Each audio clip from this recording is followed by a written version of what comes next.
Thanks, Chair. Let's start where you have left. General, how is your relationship with Minister Nqola in all fronts of life? All fronts, eh? Yeah. I've never taken a drink with him. Unfortunately, I don't drink. I don't take alcohol. So I've seen people on the social media say Cele was drunk when they called people Zinun and all that. So I don't just take alcohol. I don't even dine in wine. I just don't. So Honorable Sangoen. Thank you, Chair. No, I want clarity. So is it the reason that Minister Cele, when he was minister, would have then gone and taken all the alcohol from the people of South Africa during COVID?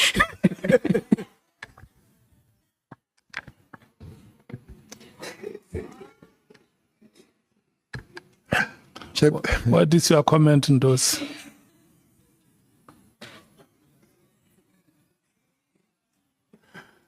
no, I never taken anybody's.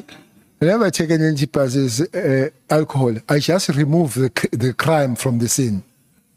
That was not alcohol. That was crime on the scene. Yeah. Because if it is sold without license, if it is sold at 4 o'clock when you're supposed to close at 10 and all, that is a crime scene. Is no more a tavern. So we remove it from the scene. But let me go back on that one. Yeah, go back to Honorable Nqola, yeah. But look, I can tell you, your knife cuts too deep, yo. Okay. Honorable Nqola, if I stand here before you and I confess, Maqingwane and I, we have been in the same faction, if there is such a thing, politically all life. I've supported him when he was under attack from the previous people, as we premiers, all that. I supported him as we go for secretary, where I was beaten by Ace and all that kind of thing, all that. So politically, we've been on the same side. I just don't know where and when, because even briefing him, the effort came from me. I phoned him 3 times to say, can I come and brief you? It's unlike Mbalula, who phoned me to brief me. Mbalula phoned me to brief me. I phoned my successor to say, can I come and brief you? We took 3 hours. I said, as I opened the door, I said, Lendlelina Meva. This is hard one into police.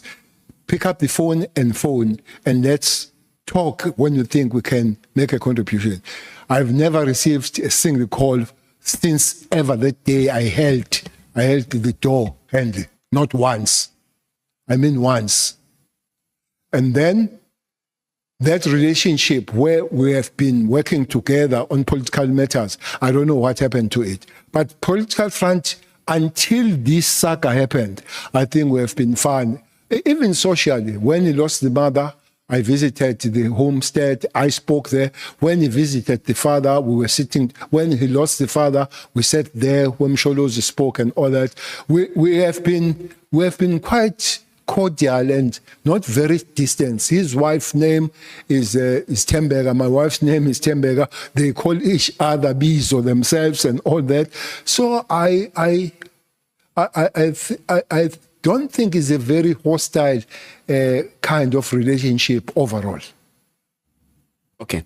I'm asking this because there is a strong accusation of you doing what you have just said you can't do now, of leading from the grave. And I'm asking this because part of the evidence that was submitted to the ad hoc committee, I think a bundle 3 of the minister's evidence had got an article that speaks about you actively participating in the affairs of the SAPS, even though you are no longer the minister, being involved in everything that is happening, insinuating that you may have a role to play in what is happening. Article written by who? Beg your pardon? Article written by who? I just can't remember the article, but it was attached in bundle 3 of the minister's evidence. That's a problem, because the minister should have consulted me when he sees that and asked, what is this? But more than anything,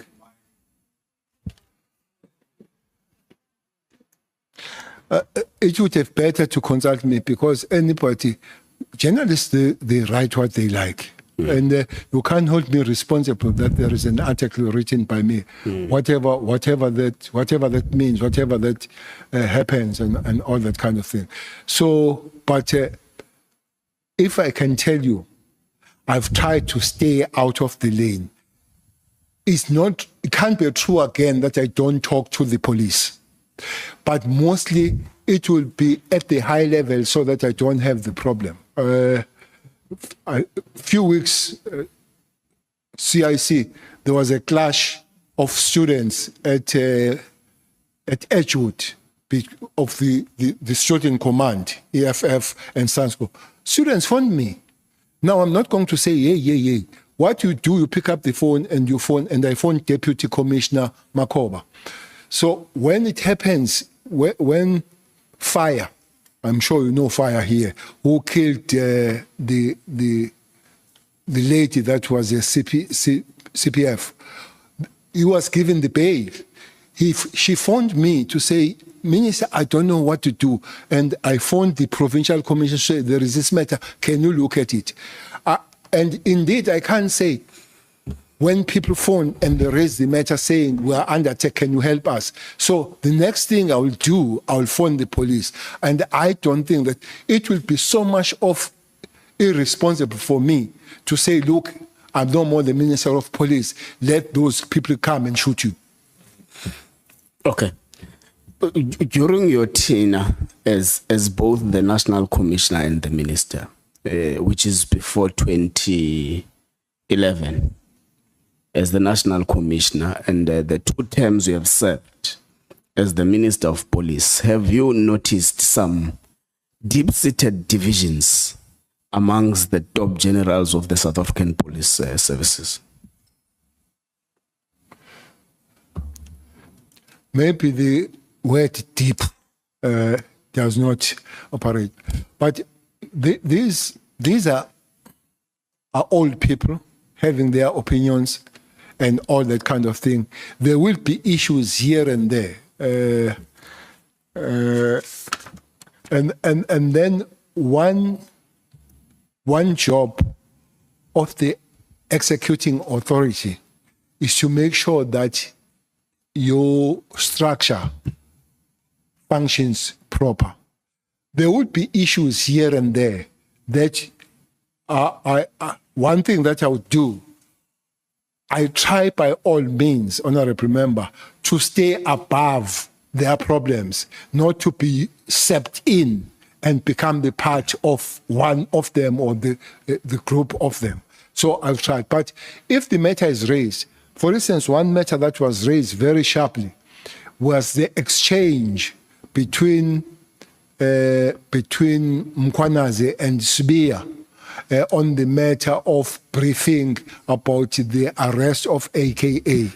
So I was sent that, I looked at it, and I did speak to both of them that you are all not together, but I also speak to Mkwanaze, who even apologized to say, Minister, I went overboard and all that. So I would, if I think things are going wayward, and say, that's not the way, guys. We have a target is to work on crime, not against each other. Okay, so the last date, let's go back to the IMC. The last date of the meeting of the Interministerial Committee was the 6th of September 2023, which is effectively 6-7 months before the 2024 national and provincial elections.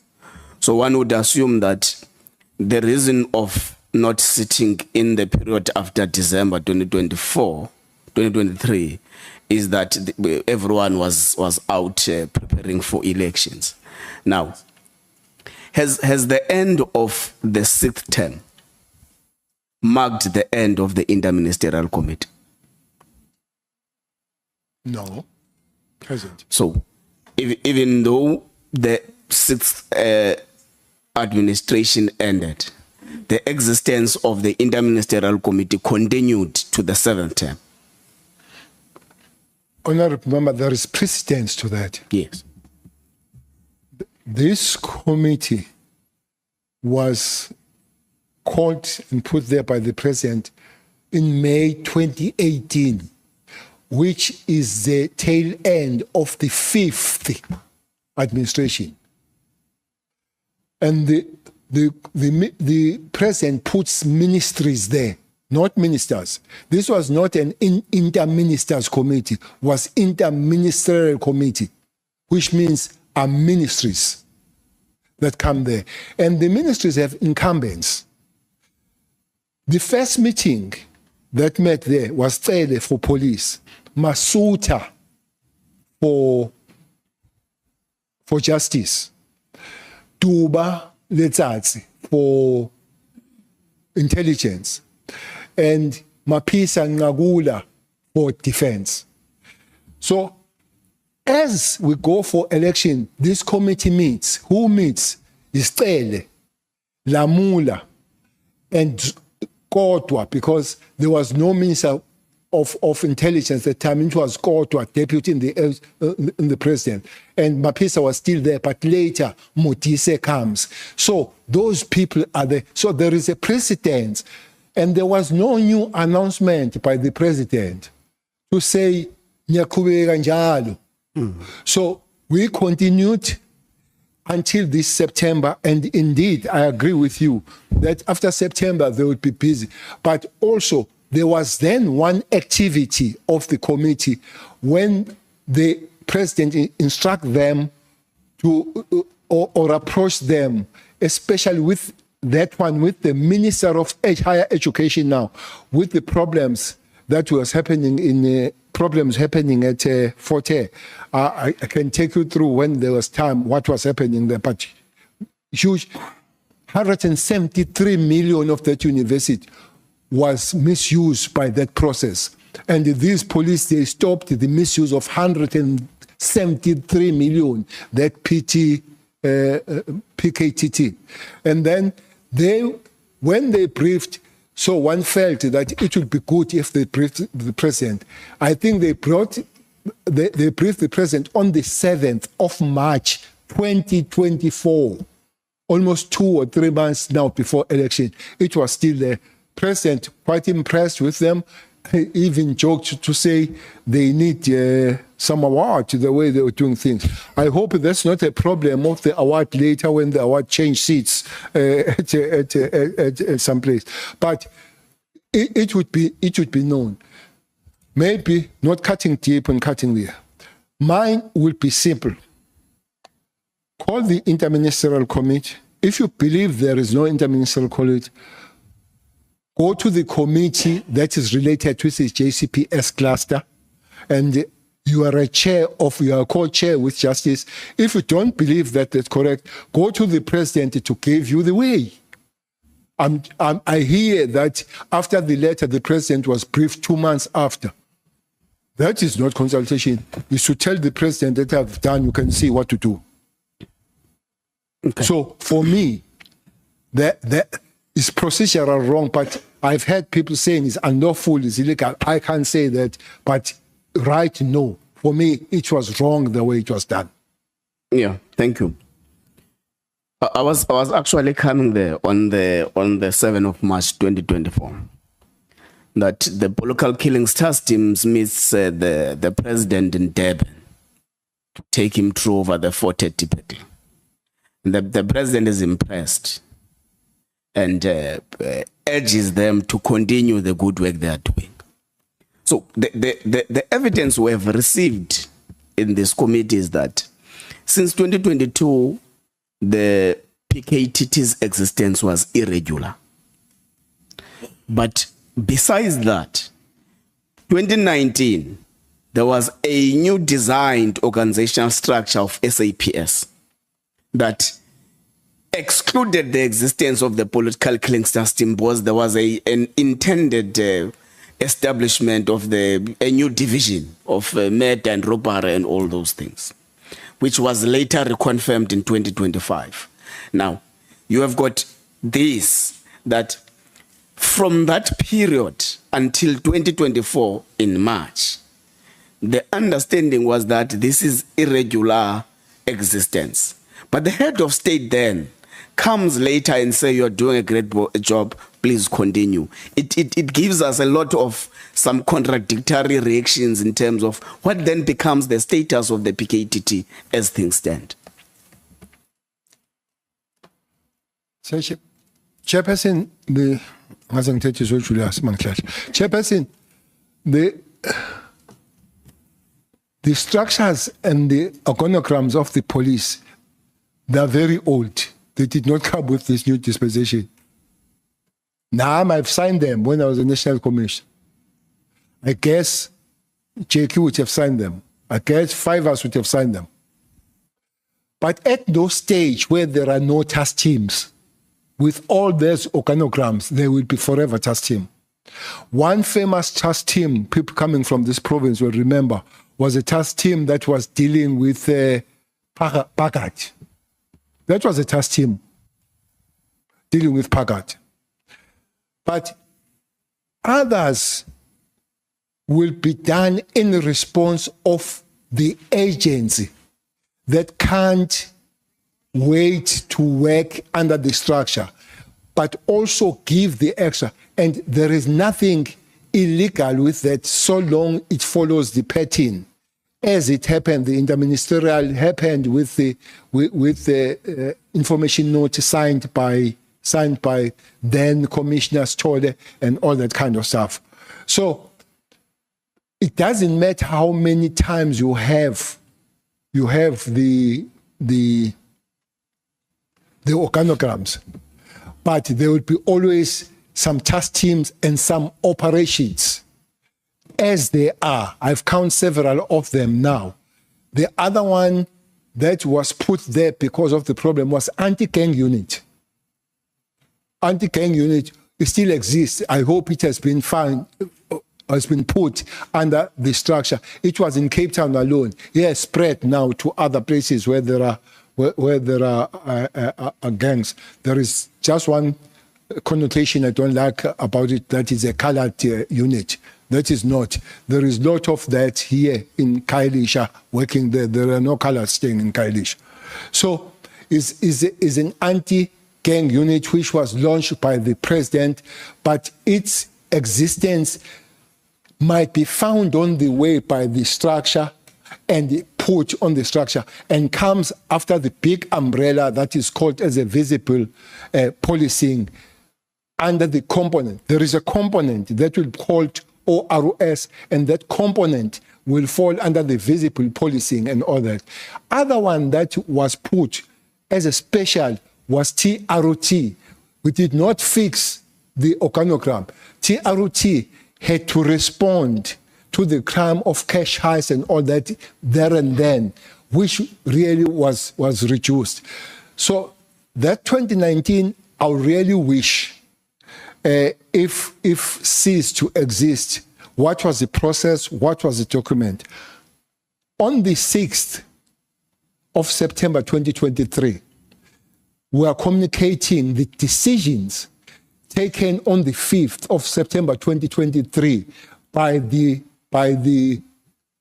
interministerial, where the last resolution from one of the members says this team must continue. I haven't seen and heard where people come together and say this team cannot continue. Okay. Thanks, General. I'm sure you are better experienced to respond on this part of the organogram and stuff, because you have both been the National Commissioner and the Minister. Do task teams necessarily get to be part of an organizational organogram? Task teams are temporal. It's not divisions. No, not divisions. They are not units. They are temporal. They are issue bound. They are both time bound and issue bound. Like this PK, you go there. Initially, it was 4 months, but if you finish your mission in 3 months, definitely it will cease to exist. But also, if you go beyond 4 months or 6 months that is given, and that problem has not been resolved, you are not going to pack and go home and we say, you can kill yourself now, our time is finished. So they find the way of extending it. So they are both time-bound and issue or stroke mission-bound, the task teams. Okay. As the inaugural chairperson of the IMC that established the PKTT, you say on the 5th of September, you have taken, September 2023, the IMC has taken a decision to extend the existence of the PKTT. Now, it brings us back to the argument we have been having as the committee with witnesses from the beginning of the ad hoc committee. Who has the power to extend the PKTT existence or term of office? Who, given the context of the manner in which it was formulated, starting the president, IMC, PKTT, and all that process, who then has the power to de-establish the PKTT that was established by the IMC, and IMC that was established by the president, who then has got that power of extending one and also de-establishing? Let's look how is it established. The president makes an announcement in Maritzburg and comes to Parliament about the formation of the interministerial. And these ministers goes to KZN, get briefed by a provincial team that has been existing there by 3 generals and brigadiers, Philiza, Mankashalala, and the head of intelligence. You realize that there is zero work here. And then you give the report back to the president to say, Mr. President, we'll have to find the way. Let's get, or maybe one thing that I can say, Chair, there is a problem in the police of working of the local police on matters. Hence, most of the communities, they're making the call to say, we must exchange the police all the time because they get consumed on the local issues. And so that was detected in the team that they've become some part of the problems. Hence, dismantled 8 of them kept and then invite more others. But as they come, are not called by the ministers. The minister called their DGs. There was a list, there was a big meeting of DGs. And this DG brings this DG brings this. The South African Police DG, by the way, National Commission is a DG. The DG of the South African Police goes and he says to his people works with, develop here the note so that I can be able to sign. And then it's developed by the provincial commissioner and all other commissioners up to the deputy, who is Masimula and Cele, they sign. But it's not only them that they go there, they go back with six prosecutors that they work with them. It's not only them that they go there, they go with provincial and national head of correctional service so that they can implement what is supposed to happen in the court. They go there with the DG of justice so that they work on the special courts. So indeed, IMC would have said, DGs, do we have the job or not here? They say we don't have the job. And what is your recommendation? is that dissolve the thing and then come to the interministerial, and then interministerial goes back to the president. As it went down, that's the same way that you'd have to cap up or vice versa. But nobody, let me tell you, there is no minister of police there. There is a chair of the interministerial. You are there because you are a chair. There are ministerial things that are done by the minister alone, like the border in Mozambique. But this is interministerial. Interministerial, as you have seen these meetings, interministerial would say, you go and communicate. So nobody could have communicated having not mandated, but the interministerial. Okay. The ad hoc committee received evidence that at the heart of the decision for de-establishment is the fact that the PKT is now becoming expensive but less effective, which forms the center or the heart of driving towards the decision of de-establishment. Now, you are disputing that and making an example of two projects you think that are most expensive than the PKTT. You speak about Project Thunder, you speak about Project Lockdown and that. So are there still task teams or projects within the service that you are aware of that are still in existence and expensive more than what we're discussing now? One of the most expensive is Operation Valumkoti. Operation Valumkoti, we put a lot of money on it. Well, the source, I did explain that it comes from Kara. But honorable member, I will not sit here and deny that there was question of money or cost that was in there. This is not the cost of the party or dancing. It's the cost dealing with the human lives. This committee is sent to investigate, stop and arrest those that have done that, and deal with unresolved cases, which means you go and stabilize. That is a mandate. Your measurement is that one councillor has died, so the area is stabilized. I'm saying until late. All councillors of Nqola were sleeping at all political parties without fail, all. EFF, ANC, NFP, everyone, everybody. They were sleeping at some hotel somewhere in Richards Bay. They've come back now. I'm told that they've come back because of the arrest of Nkabi and the people that have funded them, which means there is this resemblance of stability at Nqola. But I say to you, the councillors at Teguin, I don't know other places, especially the ward councillors,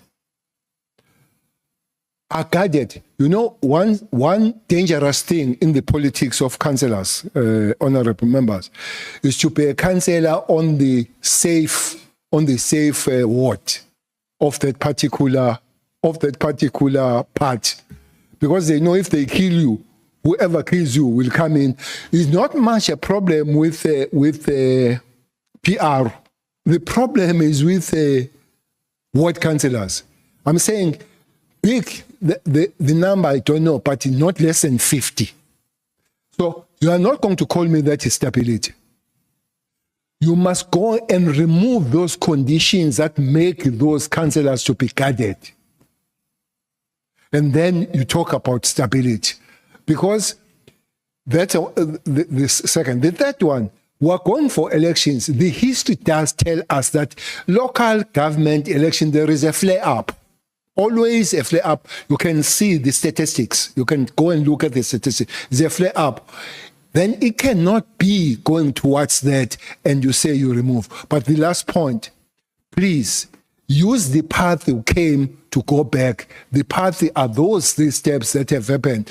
Deal with those paths and then reach your final stage. You, in the 31st December 2024 letter, amongst the central reasons that which has led to a establishment of the PKTT is that the assessment made is that it's no longer adding value to the policing in South Africa.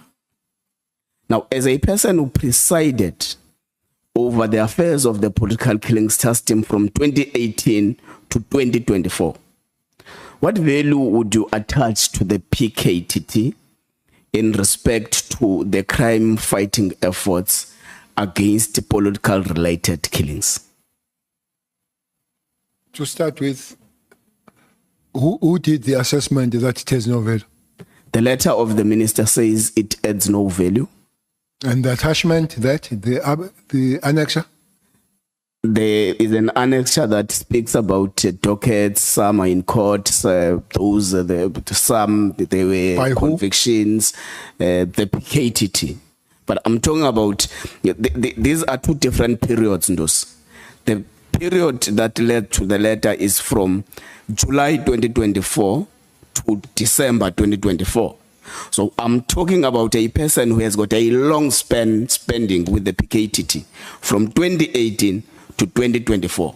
Then, in your experience with having presided over the affairs of the PKTT, what value would you attach yourself to the work that the PKTT has done? There is only one source that I know has a problem with PKTT. It's Aunt Mary. That's the only source I know.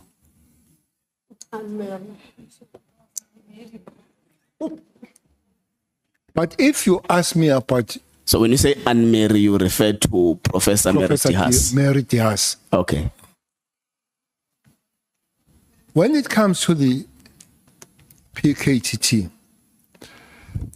I don't have figures, Honorable Member, of the people that have been arrested.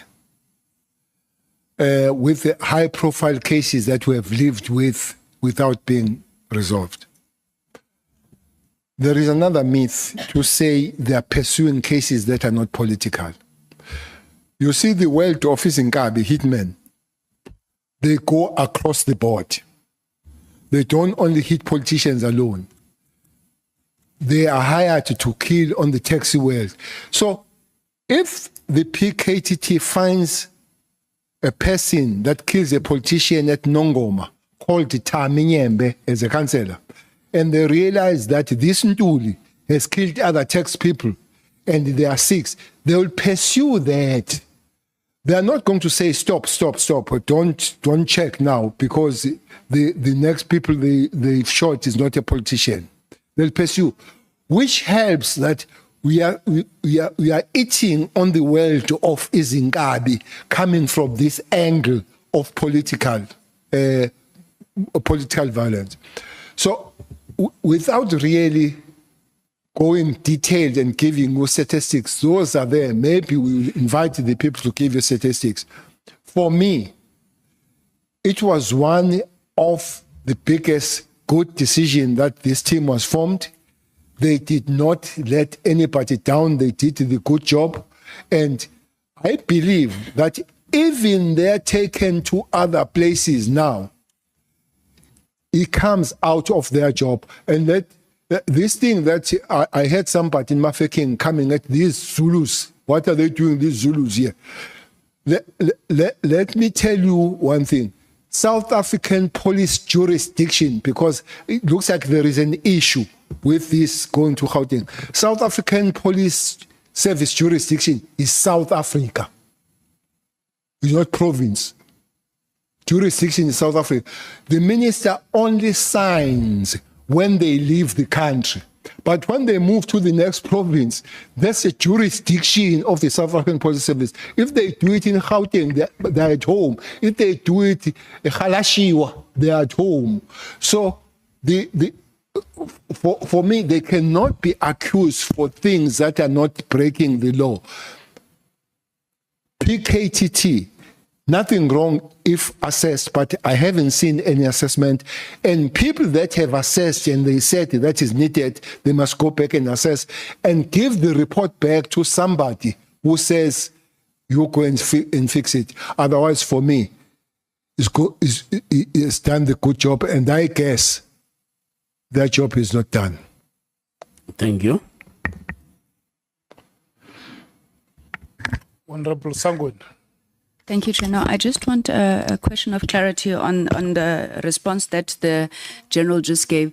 General, I understand you saying that the jurisdiction is South Africa, but when you are a provincial commissioner such as General Nqola's, is there any authorization or anything that is required for you to go into different territory? There was within another province, go to Gauteng. There was a testimony that was put here, I think it may have been by the minister, who seemed, I don't want to put words in his mouth, let's say perplexed, that, you would have law enforcement officers sent from KwaZulu-Natal to operate in Gauteng. I'm not talking about the G-Ops or whatever that thing is called, but is there anything wrong or any additional authorization that is required for General Nqola's officers to operate in another province such as Gauteng? Or they can just go because their jurisdiction is South Africa? Thanks. I think at that level, the National Commission will have to know. But nothing legal that stops them going to do that. I have been in places where there are provincial commissioners visiting and doing the work and all that, awards and all. So, but National Commissioner will have to have something to know about it.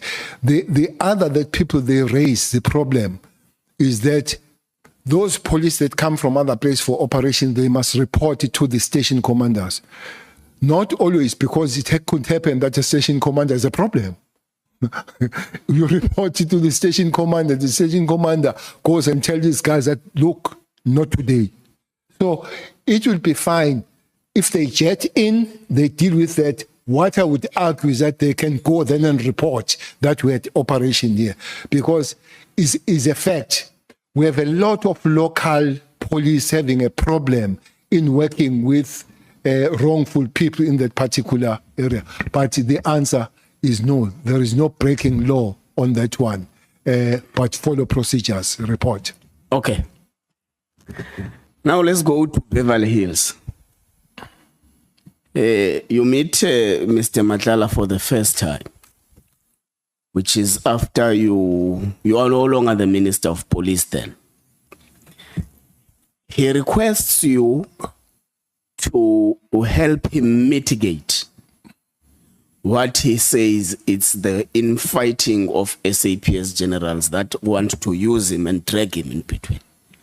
But was it not your concern that you are also being dragged to it to mitigate a possible tension or conflict which arises from whatever it is within officials of SAPS, particularly given a background of allegations of you attempting to lead from the grave? Was it not concerning you? Well, it is a concern that I'm drawn in. But more of my concern and what will really have made me feel bad all the time, should anything bad happen to Khumalo, when I knew that it could happen and it could be helped. So that was my main take here, that Khumalo could not have been allowed to go to the doctrine. Okay. The evidence received by ATO committee suggests that before December 2024, the minister would have indicated that he would have indicated the intentions of terminating Mr. Matlala's contract with SAPS. Now, you meet him in December 2024. Did he ever suggest that you must go and put a good word for him so that his contract is not terminated? When did the minister make the suggestion? It's before December 2024 because the preliminary report, the National Commissioner says they submitted in January 2025. So the intention communicated to the high officials of SAPS by the minister intending to terminate is way before December. So did he? So when you met Matlala, this is what I'm trying to show you. When you met Mr. Matlala For the first time, he already had problems of his contract facing some termination. So did he ever request you to put a good word for him so that his contract is not terminated? No, it didn't. But I think it will have to be checked when that discussion took place. But there was nothing on the air about the termination when I met Matlala for the first time in Durban. Okay. So when did you gain access to his penthouse? And towards the end of January. So you have known him for less than a month or a month? A month, yes. Did it not concern you that someone, a stranger, offers you to live at his place freely? There is no relationship, there is no association, there is completely nothing. You only met once or twice, then there is this hospitality towards you, given these problems that he has presented before you, given your experience in the police service. Was there no concern that what might be at stakes here, that I'm given this hospitality by a stranger? Was a person you have known for a month. It's probably a stranger where you don't know much about that person. So did it not raise some discomfort and some concerns that you are really offered this hospitality by a stranger? No, I took it. I took it. I'm not in government. So if I'm in Pretoria, I pay my money. There is a hotel that I spent. Here I'm in Pretoria and I'm not paying. And I took it. And if I were in government, I would have gone and declared. But I declare to nobody now. Okay, that's fine. So your evidence is that General Shadrach Sibiya presided over a ploy to oust General Khumalo, to an extent of going to write himself as General Sibiya an affidavit on behalf of someone else to allege the involvement of General Khumalo in wrongdoing, which I think it has got its own legalities that as well. General Mkhwanazi came to the ad hoc committee and presented to us that the arrest of General Sibiya is a well-coordinated project to specifically stop investigations. The arrest of General who? General Khumalo. Okay. To specifically stop investigations in Gauteng that are involving criminal syndicates and drug cartels. So would you say the actions by General Sibiya of going to an extent of ensuring that he himself writes the affidavit are actually part of what General Mkhwanazi calls a project to oust General Khumalo? Well, my understanding of the problem of the PTK or PKTT comes from Professor. Yes. So the other one that comes with General Mkhwanazi and them is on the other side. I have no information of it, so I can't deny or agree on it. But it would be interesting to me why General Sibiya would want would want Khumalo out of the circulation. I'm even tempted sometimes to say maybe that end of cartels, Auntie Mary knows it. They link that I'll do it on the academic side and you do it on the criminal side. So I sometimes I suspect, but I didn't have that evidence, except that in talking with Kat, did say that Sibia sometimes runs with the people that are doing drugs. So I was not taken aback when Nqola says so, but I did not have evidence that does happen. Okay. You say in your witness statement, you did not even know that Mr. Matlala has got a project in SAPS. And the project was signed and granted to Mr. Matlala during your tenure as the minister. Now, General Mkhwanazi attested here or testified here and said, a project that is of the value of 10 million and above, the minister must sign. Mkhwanazi? Yes. Blonde. I don't know where does he get it, but that is the evidence that he adduced here in the ad hoc committee. So it would automatically, if correct, or it would automatically mean that if that's the case, then the minister was Mr. Bheki Cele, who would have signed the contract, because the contract value starts from 10 million and above. I'm unlucky of knowing both the worlds. I stayed in the police as a minister for 6 years. I've never signed any contract. 6 years. I never signed any contract. I never knew that who runs the contract and all it. Even those contracts, for instance, one major problem I once faced in the police was the question of laboratories. When everything came to a standstill, I spent all my life going to laboratories with the National Commissioner, with those people who work there, and telling that these contracts, 16 of them that made the laboratories not to work, I would sign. But Commissioner, when are you signing this? And nothing comes to minister to sign. Maybe it's one statement that the Commission will withdraw, because no minister signs that. Yeah, part of what becomes a responsibility of the ad hoc committee, based on the basis of being an ad hoc committee to investigate this, but beyond that, based on being a structure of parliament that is obligated to make laws. You are raising a lot of frustrations in your experience with SAPS with bail, which is in section 35 of the Constitution.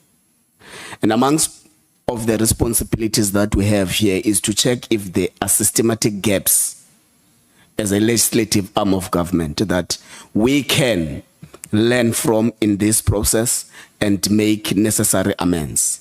So are there any propositions the general wants to leave the ad hoc committee with in respect of section 35, who grants every accused person bail? How do you think a legislative arm that is empowered to make laws must navigate through that to assist the police service to attend bail related issues? Just to remind both of you that it's 5 minutes left. No problem, Chair. But are there any propositions, General? Chair, I'm told that the laws are there. I have heard of Section 6, Section 5, member Bregenberg has gone, but there are lawyers here.